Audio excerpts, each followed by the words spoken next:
Olá, meu querido, olá, minha querida. Estamos aqui para mais uma devocional, né? Esse momento em que nós estamos em casa.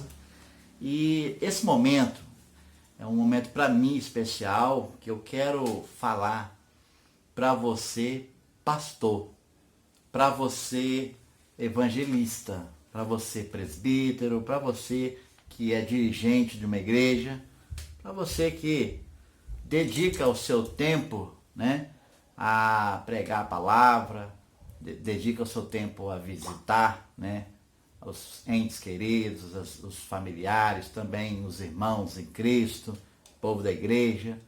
Você que está no dia a dia aí, né, passando aí boa parte do seu tempo ao lado do pessoal, do povo que você, onde você congrega. Mas eu quero falar para você de forma muito especial, não para te exortar, né, mas para te acender um pouco mais, né, uma oportunidade de nós lembrarmos um pouco sobre aquilo que realmente Deus ele nos tem chamado, né, para esse ministério tão maravilhoso, tão abençoado, porém também difícil, também árduo, porque, né, qual pastor que não chora, qual pastor que não sofre, qual pastor que não passa também às vezes por provas.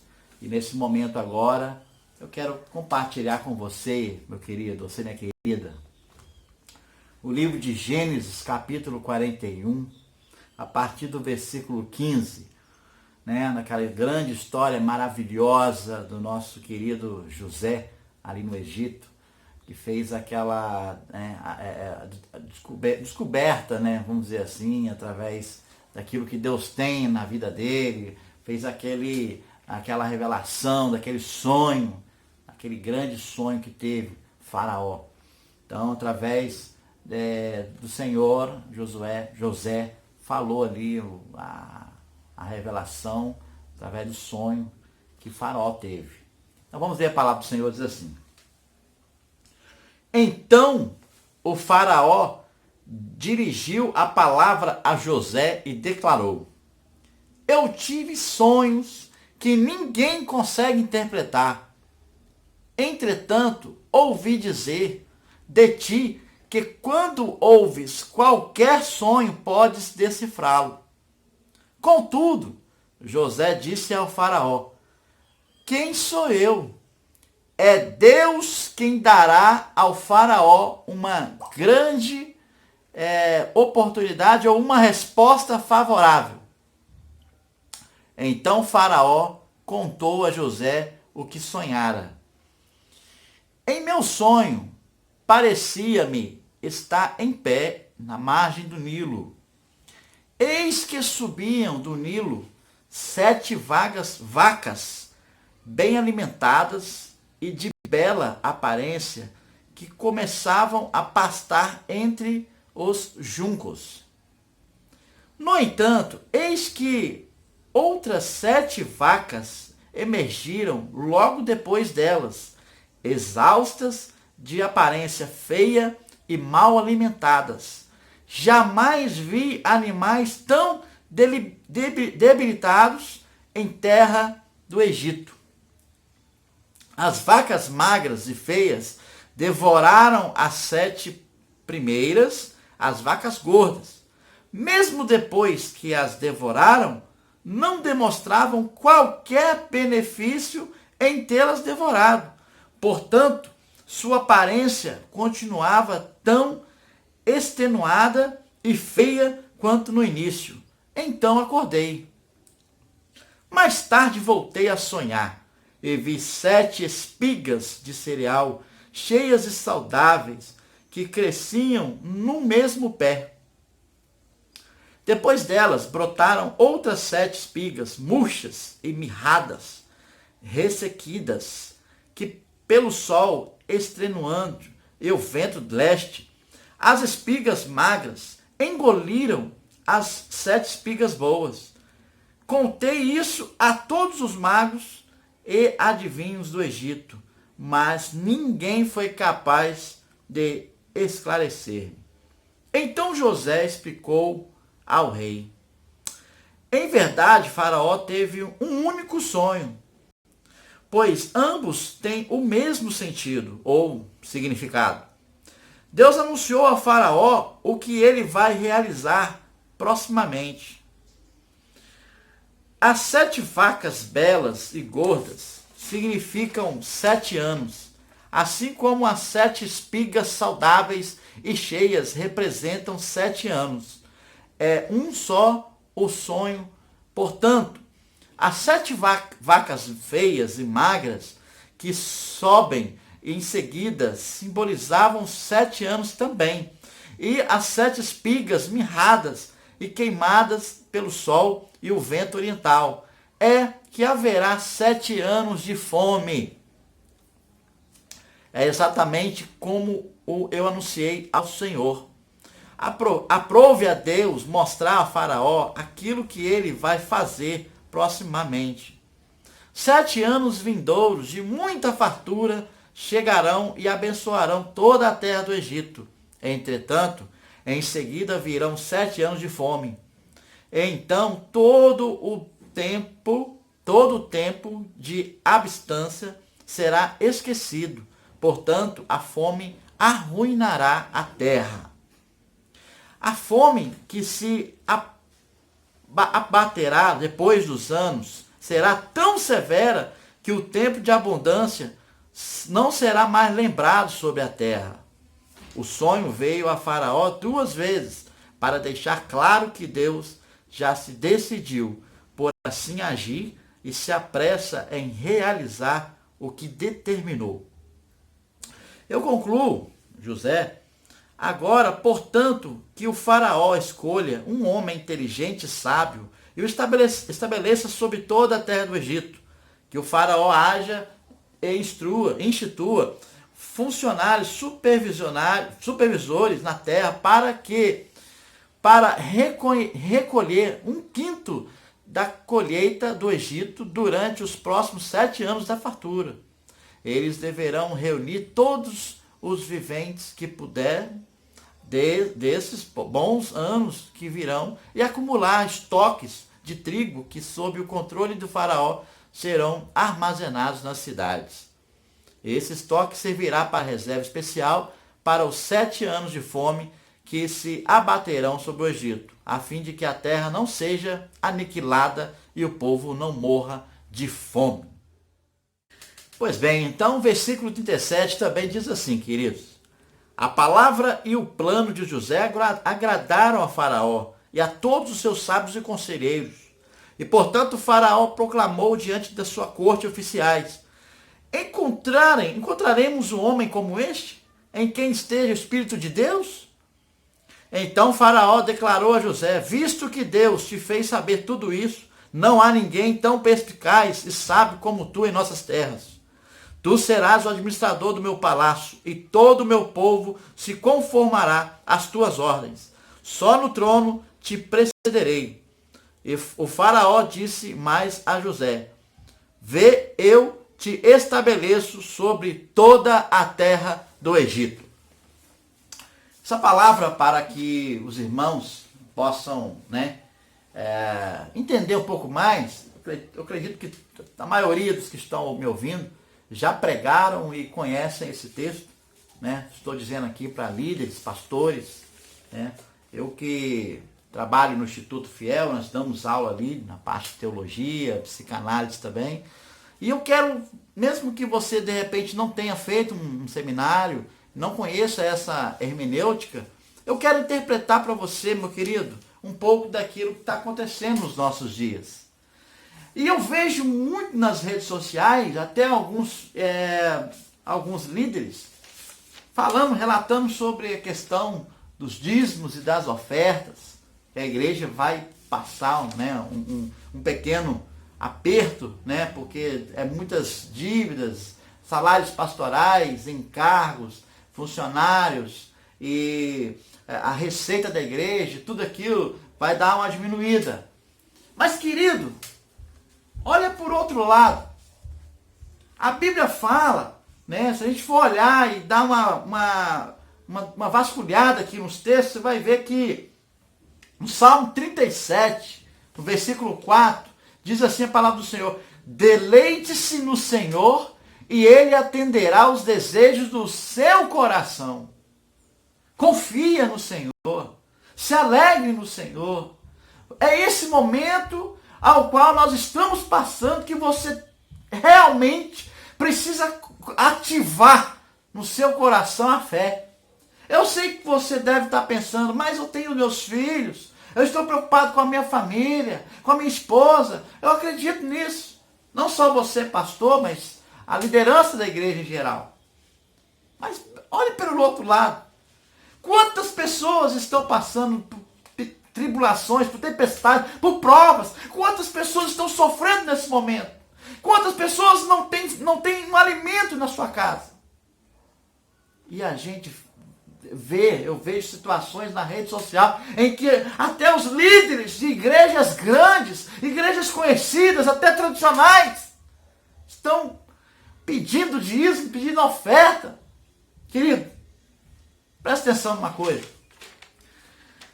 José interpretou o sonho de Faraó. Deus havia falado através dos sonhos a Faraó que ele havia de acontecer naquele momento 7 anos de muita abundância, de muita coisa boa. E depois disso, haveria também 7 anos de escassez, de muita fome.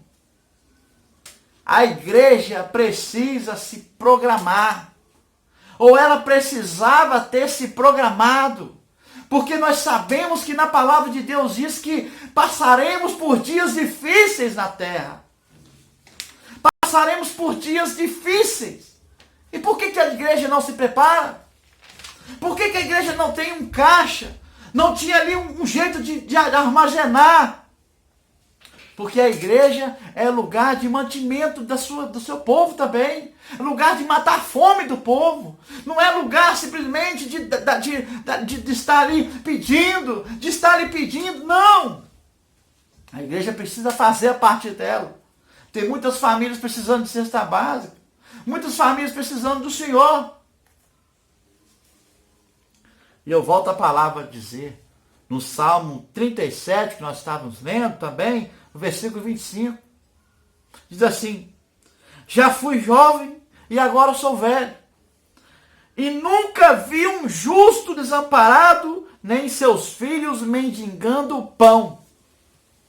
Querido,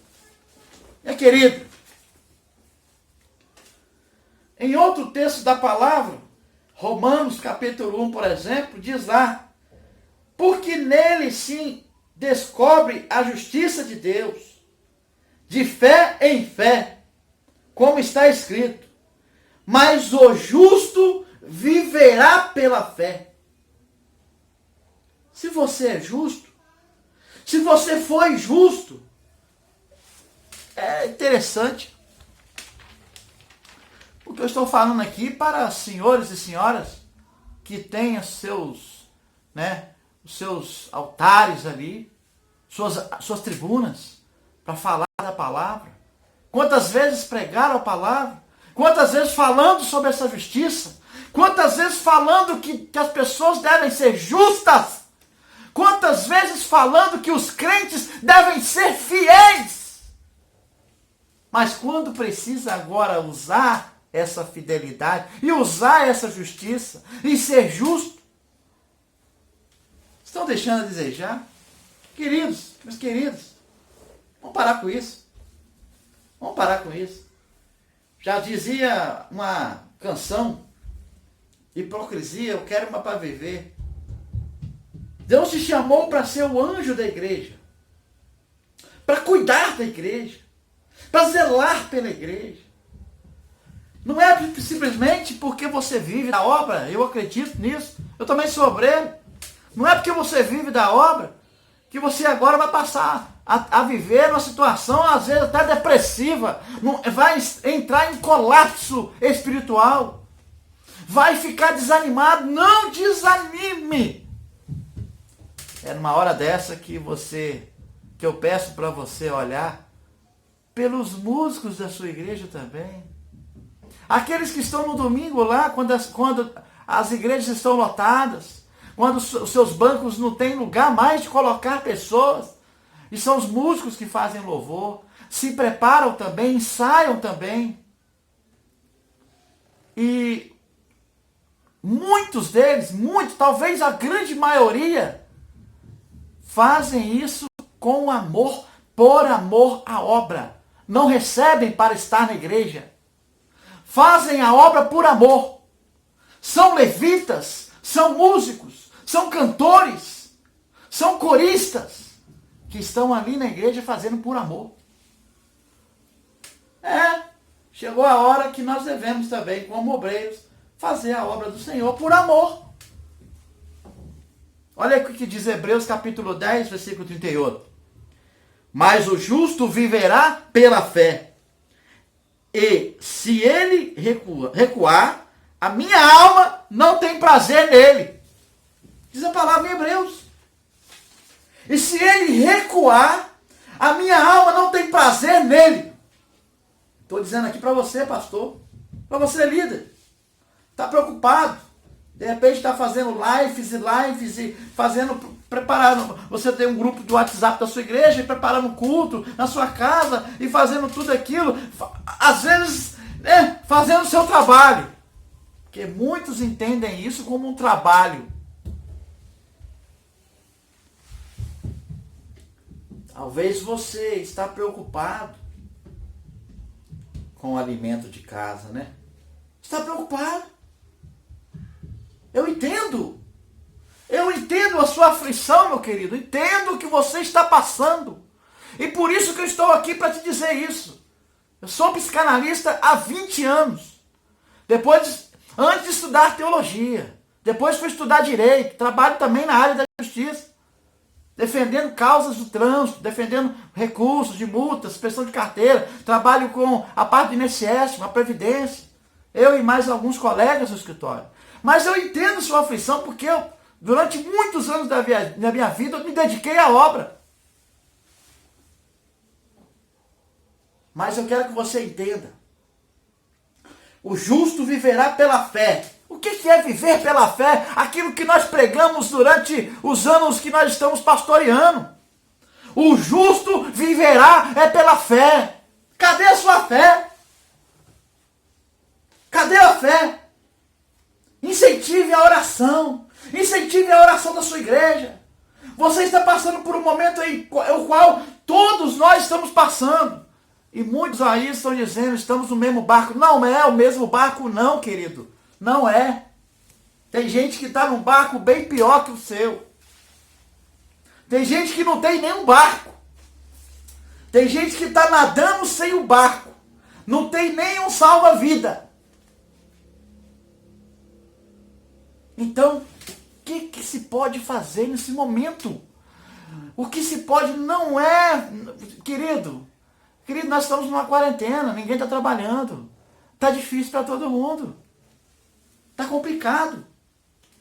A não ser para a União, a não ser para os políticos, a não ser para os funcionários públicos e outros que trabalham aí. Mas, estou dizendo aqui com relação à igreja. A igreja que está hoje, né, fazendo culto online, culto em casa, e não está podendo abrir as portas da igreja. Você está relatando, né, eu vejo muito isso nas redes sociais, relatando sobre os fiéis, que a igreja precisa ser fiel, que o crente precisa ser fiel, que o membro precisa ser fiel. É porque a igreja tem isso, tem aquilo para pagar e tal. Mas querido, olha para o povo da sua igreja. Presta atenção nas ovelhas da sua igreja. Presta atenção nas pessoas que estão na sua vizinhança, na sua casa. Você não tem que cuidar só dos membros da sua igreja, se você tem 50 membros, se você tem 100, 200, 300 membros, que seja. Se você é o pastor, né? Ou se você é aquele pastorzinho que foi consagrado ali, mas nem um curso de seminário tem. Não importa. Você não pode olhar só para os membros da sua igreja. Nós estamos aqui na terra e você está aqui na terra porque você foi chamado. E se você foi chamado, você foi escolhido. E se você foi escolhido, não podemos fazer acepção de pessoas. Para isso, não. Para orar, para abençoar, para ungir, para visitar. Nós precisamos fazer isso a todos. A todos. A Bíblia fala que Jesus veio para todos. E nem todos o quis, o escolheu. Nem todos. Mas Jesus veio para todos. Para os seus. Para a igreja. Então, olhando esse texto, eu deixo aqui minha palavra, dizendo que use um pouco agora a sua fé. Agora é a hora de você usar a fé. Ore. Ore a Deus. Ore a Deus para que Deus abençoe, que acabe logo essa tempestade. Ore a Deus para que o povo não perca o emprego. Ore a Deus para que o povo continue abençoando a obra. A obra precisa ser abençoada, claro. Eu tenho certeza disso, querido. Está na palavra. Mas tem muita gente passando até fome. Precisando de uma palavra do pastor. Precisando de uma visita que não pode nem sair de casa. Vamos olhar para os nossos pequenos. Vamos olhar por eles. Vamos olhar para aqueles que realmente precisam. Sem demagogia. Sem mimimi. Não vamos olhar só para nós. Olhe para a igreja. A igreja precisa da oração. A igreja precisa do anjo. A igreja precisa do seu líder. E eu deixo essa palavra aqui, essa pequena devocional. Não desespere. Não desespere. Ore. Ore a Deus. Coloque a sua igreja para orar. Mesmo que cada um na sua casa. Vá no grupo do WhatsApp. Ore, pede ao pessoal para orar. E Deus vai abençoar. Olha que houve 7 anos de bonança, mas depois houve 7 anos de fome. E os próprios irmãos de José, da linhagem do Senhor, da igreja, de cada tribo, os próprios irmãos passaram fome também e foram atrás de José no Egito para trocar e receber ali o alimento, o trigo. Porque não se prepararam. Muitas vezes nós não nos preparamos. Não deixamos reservas. Aí agora acontece isso. Muitas vezes nós não nos preparamos. Eu estou dizendo financeiramente. Você precisa ter a sua reserva. Porque uma hora pode acontecer de você precisar. A gente não sabe o dia de amanhã. A Deus pertence. Mas eu quero que você comece a pensar diferente. Viva pela fé. O justo viverá pela fé. Se você é justo, ore e viva a sua fé. A fé que você prega tanto. A fé que você fala tanto. A fé que nós testificamos na igreja todos os domingos. Ensinamos na escola dominical. Ative o sininho ali, ó, da fé. Ative. O que diz a palavra em Hebreus? Hebreus capítulo 11. A fé é a certeza das coisas que se esperam. Você está esperando? Ore. Tenha fé. E a convicção. A certeza daquilo que não vê. Deus vai bradar sobre a sua vida. Deus vai bradar sobre as nossas vidas. Tenha fé. Acredite. Em nome de Jesus. Deus abençoe a sua vida, seu ministério e toda a sua família. Oremos uns pelos outros. E assim Deus nos abençoe. Em nome de Jesus. Amém.